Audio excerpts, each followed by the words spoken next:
మాకేటి moment 2 రోజులు సాధ పదాల నుంచి దాక్కుని ప్రేమించింది చాలు. ఇంకా ఇయ్యాలైనా కోసం ధైర్యం చేసి వెళ్ళి మాట్లాడరా బాబా, మాట్లాడు. గట్టి పిలివేమా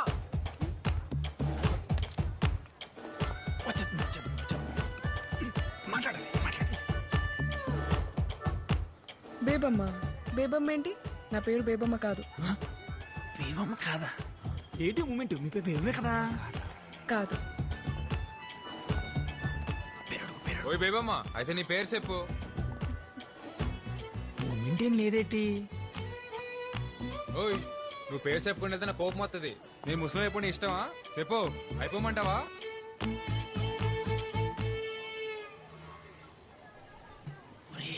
ఏదో రాసుకుంటుందిరా. అవునరా.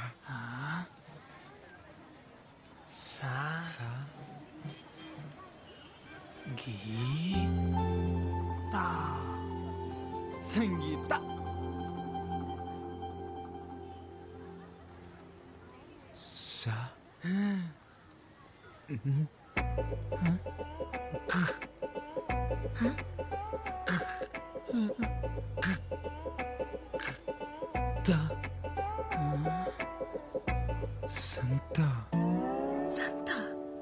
ఇప్పుడు అడిపోయినాదరా నీకు స్పీడ్ బ్యాక్. సంతా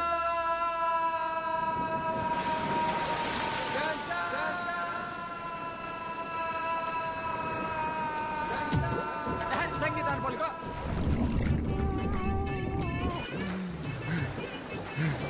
పలికేసేనా? ఏడు బాబా పలికేసింది. పలకలేదు, మళ్ళీ పలక. పలుకో సంగీత.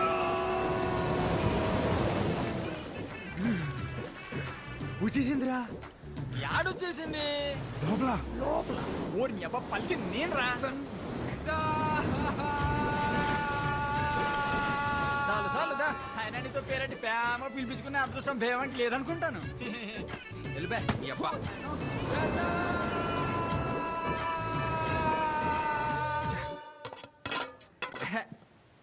దీనమ్మ.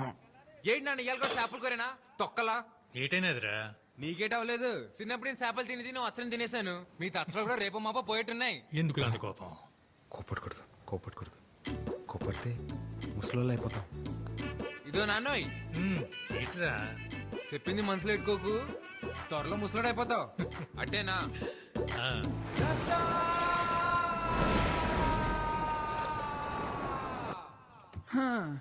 ఓళ్ళైనట్టే ప్రేమించిన అమ్మాయికి మనసులో ఉన్నది చెప్తారు. నువ్వు నోటికేదొస్తా అదే చెప్పాలరా ఆసి. అందుకేరా ఇది. ఏటీ మూమెంట్? ఇది ప్రేమ పుస్తకం, తెల్లకాయతాం. ఇటుతో ఏం చేస్తావరా? దీనిలోనే ప్రేమంతా దీనిలో నింపేయాలంతే. నీ మూమెంట్ నింపు నింపు. ప్రేమ అంటే ఓ లైలా మజ్నులా, దేవదాసు పార్వతిలా, ఓ రోమియో జూలియట్లా, అదో మాదిరిలా ఉండాలరా. అయినా ఈ దేవదాస్ తెలుసు, ఈ మజ్ను తెలుసు, ఈ రోమియో జూలియట్లా మొగాళ్ళరా. ఎవడికి తెలుసు? ఓ నీకు తెల్దా? Romeo Juliet. తాయింత గట్టి పలికేస్తుందంటే ఈడే మొగాడ ఏంటాడు రాసే. ఆడే అంటావా? ఆడే. ఈ కాగితం ముక్కతో నువ్వు వాళ్ళ పక్కన చేరిపోతారా ఆసి? చేరిపోలే.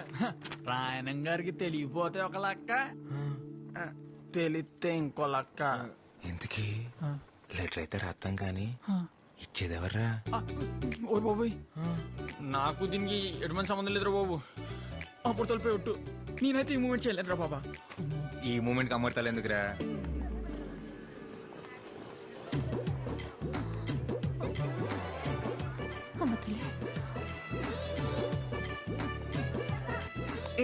ఏం చేస్తున్నావు?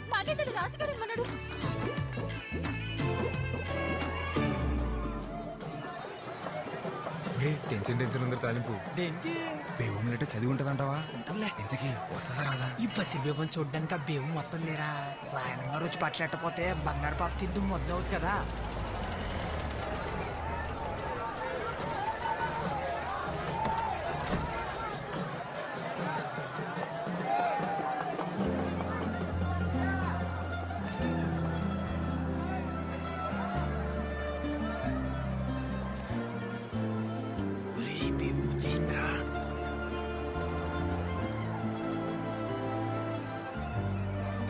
ఆక్స్ఫోర్డ్ భూముల గురించి మీతో మాట్లాడాలి. అనవసరంగా లెటర్ ఇచ్చేసినావు రా బేబంకి. ఇలాగే వెళ్ళి బేబం ముందు నిలబడిపోతే నీ ఒంటి కట్టిన సెంటల్ చేసి నువ్వు పేమి చేస్తామని వెంటనే తెలిసిపోద్ది. ఒరేయ్ బేబం చూస్తుందిరా.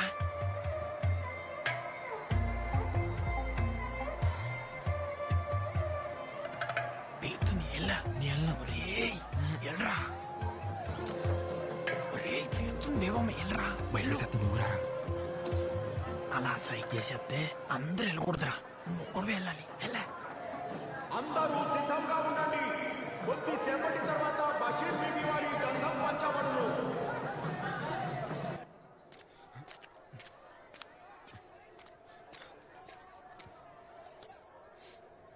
ఏంటి మొన్న పేరడికి పిలవకుండా వెళ్ళిపోయావు? అంటే అది అది ఇది నువ్వు ఇచ్చిన లెటరే, చదువు. ఒరే తాలింపు, మన స్పీడ్ బ్రేకర్ మన ప్రేమకి స్పీడ్ బ్రేకర్ కాకుండా ఉండాలంటే ఈ కాగితం మొత్తం మన అక్షరాలతో నింపారా.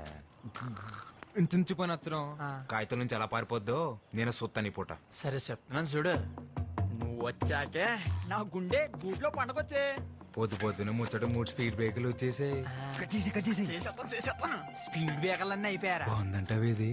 ఊరు బాబా పిల్లి చూసిందనుకో ఫ్లాట్. ఇలాంటి లెటర్ ఇస్తే ఏ అమ్మాయి ప్రేమించదు తెలుసా? నవ్వుతుంది. నేను లెటర్ ఇచ్చింది కూడా ప్రేమించడం కాదులే, నవ్వించడానికే. ఈ కాగితం రాసిన అక్షరాలు ఆల్వీలు వేయండొచ్చు, కానీ నువ్వంటే చిన్నప్పటి నుంచి అదో మాదిరి ఇష్టమని తాలింపుకే కాదు నాకు కూడా నేను చాలాసార్లు చెప్పేసుకున్నాను. అదో మాదిరి ఇష్టమా అంటే? అంటే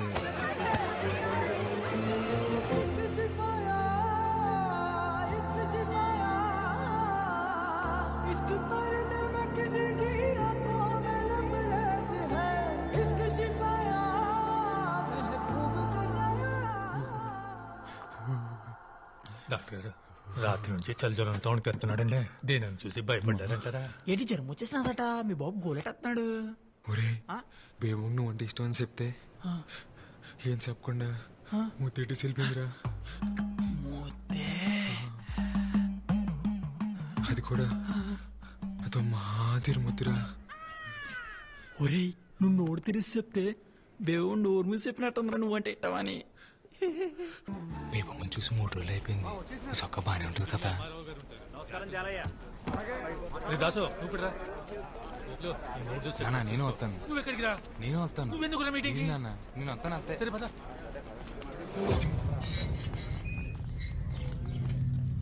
వెళ్ళండి వెళ్ళండి రోయ్, మీ కాంపుల కోసం ఇది ఆఖరి మీటింగ్. వెళ్ళండి. వీడికి గో రోజునే కూర.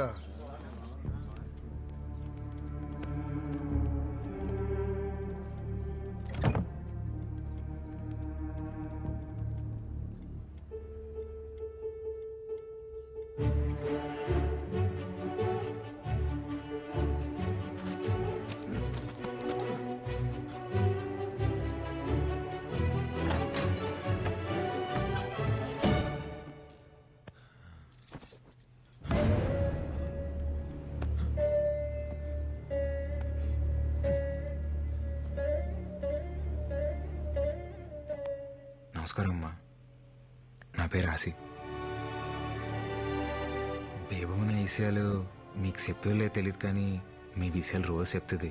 బేబమ్మకు మీరంటే చాలా ఇష్టం అమ్మా. మీరేమనుకోపోతే ఒకసారి బేబం చూసొస్తానే.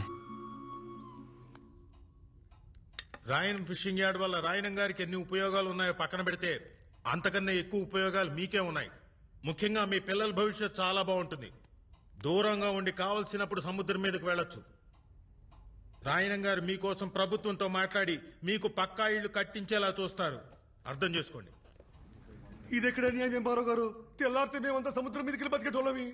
మీరేమో ఇప్పుడు ఊరవతల 4 కిలోమీటర్ల దూరంలో ఉండమంటారు. అదెలా కుదురుతుంది?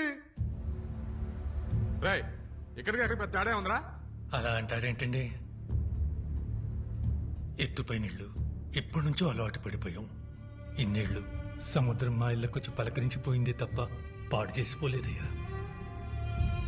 సాపల్లాంటి బతుకులయ్యా మావి. నీళ్ళకి దూరం పెట్టేస్తే పానం గిలగిలా కొట్టేసుకుంటది. ఎంతైనా ఉప్పుగాలి తగలకపోతే ఊపిరాడదయ్యా మాకు. మీరే దయ చూడాలయ్యా.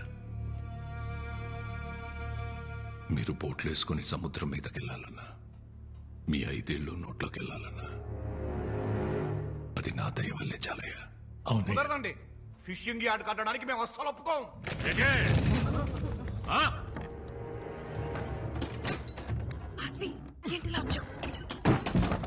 చూస్తే ఒక్కసారి మీదడితే తిరిగి వెళ్ళడానికి ఇదేమన్నా సముద్రం అనుకుంటున్నారా? ప్రభుత్వం.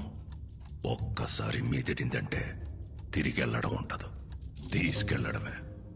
ఎటే ఎందుకొచ్చావు? నా కోసం నువ్వు రోజు చూడటానికి వచ్చేదాన్ని కదా, అందుకే ఒక్కసారి నేను చూడటానికి వచ్చా. భయమే లేదా? ఇందాక వరకు ఏ లేదు, ఇప్పుడు వస్తుంది.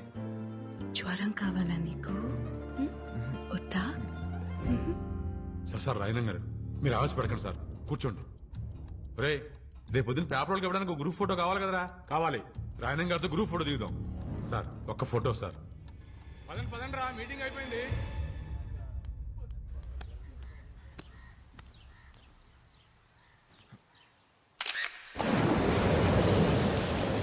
మేమనుకున్నాం మీ నాన్న మా ఇల్లు కలిసి అయితే ఎక్కడ బతకాలి? మీలా మాకు 2-3 ఇల్లు లేవు. ఆసి, రాత్రి మళ్ళీ కళ్ళకొచ్చావు. ఇప్పుడైనా మచ్చ పడిందేమోనని. నేనే మాట్లాడుతూ నువ్వే మాట్లాడుతున్నావు. ఇలా రా, నీకు జ్వరం రప్పించేస్తాను.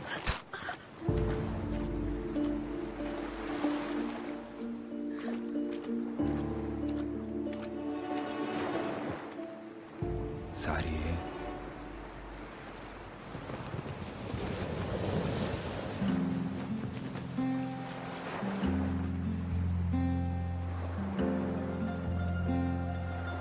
ఇప్పుడు నాకెంత కోపం వచ్చేస్తుందో తెలుసా? కానీ నేను ముసల్దాన్ని అయిపోతే నువ్వేమైపోతావో నేను కోపట్లేదు. రా, ఇంకొంచెం దగ్గరికి రావచ్చు ఆసి గారు. నీకెళ్ళు లేకపోతే వెళ్ళి సముద్రంలో బతుకు. నేనైతే నువ్వెక్కడున్నా నీతో బతకగలను.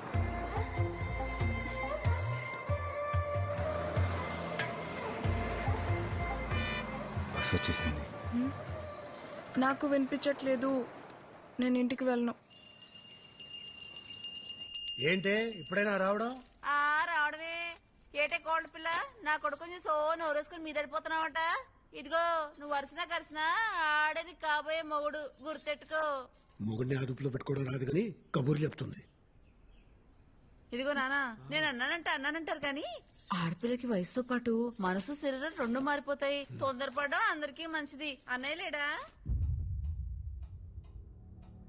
కనకం, కనకం, అయ్యా. ఇంటికొచ్చిన వాళ్ళని టీ కాఫీ తాగుతారా అని అడిగేది లేదా? తీసుకొస్తానయ్యా. నువ్వెంత అడ్డుపడ్డా నేను అడగాల్సిన అడిగే వెళ్తాను. ఏ నా మేనకోడని అడిగే హక్కు నాకు లేదా ఏంటి? ఈ ఇంటి కూతుర్ని అడిగే హక్కు నీకెప్పుడూ ఉంటాది, కానీ పొందే అర్హత ఇప్పుడు ఆ ఇంటికి పోయింది. ఇంట్లో మనిషిని కాదని జాతి తక్కువ దాంతో పోయి సంసారాన్ని బజార్నేసుకున్నప్పుడే ఆడికి ఈ ఇంటికి బంధుత్వం తెగిపోయింది. ఇప్పటికిప్పుడు నీ మొగుడెక్కడ ఉంటాడు చెప్పవే.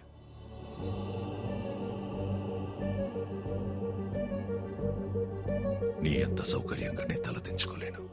ఎటే పరువు తక్కువతో రాయన సంబంధం కలుపుకోడు. అది కాదన్నయ్యా. నీది బంధం కాదనిలేవు, అది బంధుత్వం. మళ్ళీ కలుపుకోలేవు. టీ తాగేలా.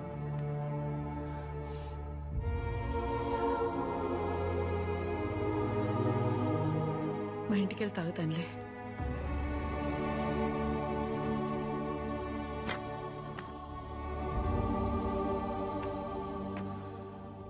దామెర పనీంద్ర నీకు తెలుసు కదా, మన రూరల్ ఎమ్మెల్యే ఆడి కొడుకు. మనోడే 2 రోజుల్లో వాళ్ళు చూసుకోవడానికి వస్తున్నారు. అది కాదురా. ఉప్పాడ మత్స్యకారులందరికీ హెచ్చరిక. ప్రతి ఏటా మన కట్టుబాటు ప్రకారం ఏప్రిల్ 17వ తారీఖు నుండి జూన్ 3 వరకు 45 రోజులు ఎవరైనా సముద్రం మీదకు బోటేసినా వలేసినా జరిమానా విధించబడ్డహో. మనం పాటుపడగా సంపాదించుకున్న డబ్బుల్లో 10% ఈ ఉండిలో దాచుకున్నాం. ఇది చేపలు గుడ్డెట్లే సమయం కాబట్టి ఏటకెళ్ళని 45 రోజులు గంగాలమ్మ జాతర వరకు మన బతుకు తెరువు ఇదే. మన డబ్బే మన 150 కుటుంబాలకి సమానంగా పంచుతున్నానో జాగ్రత్తగా ఖర్చెట్టుకోండి. తీసుకో దేవుడు. నా డబ్బులు కూడా తీసుకోపమ్మా.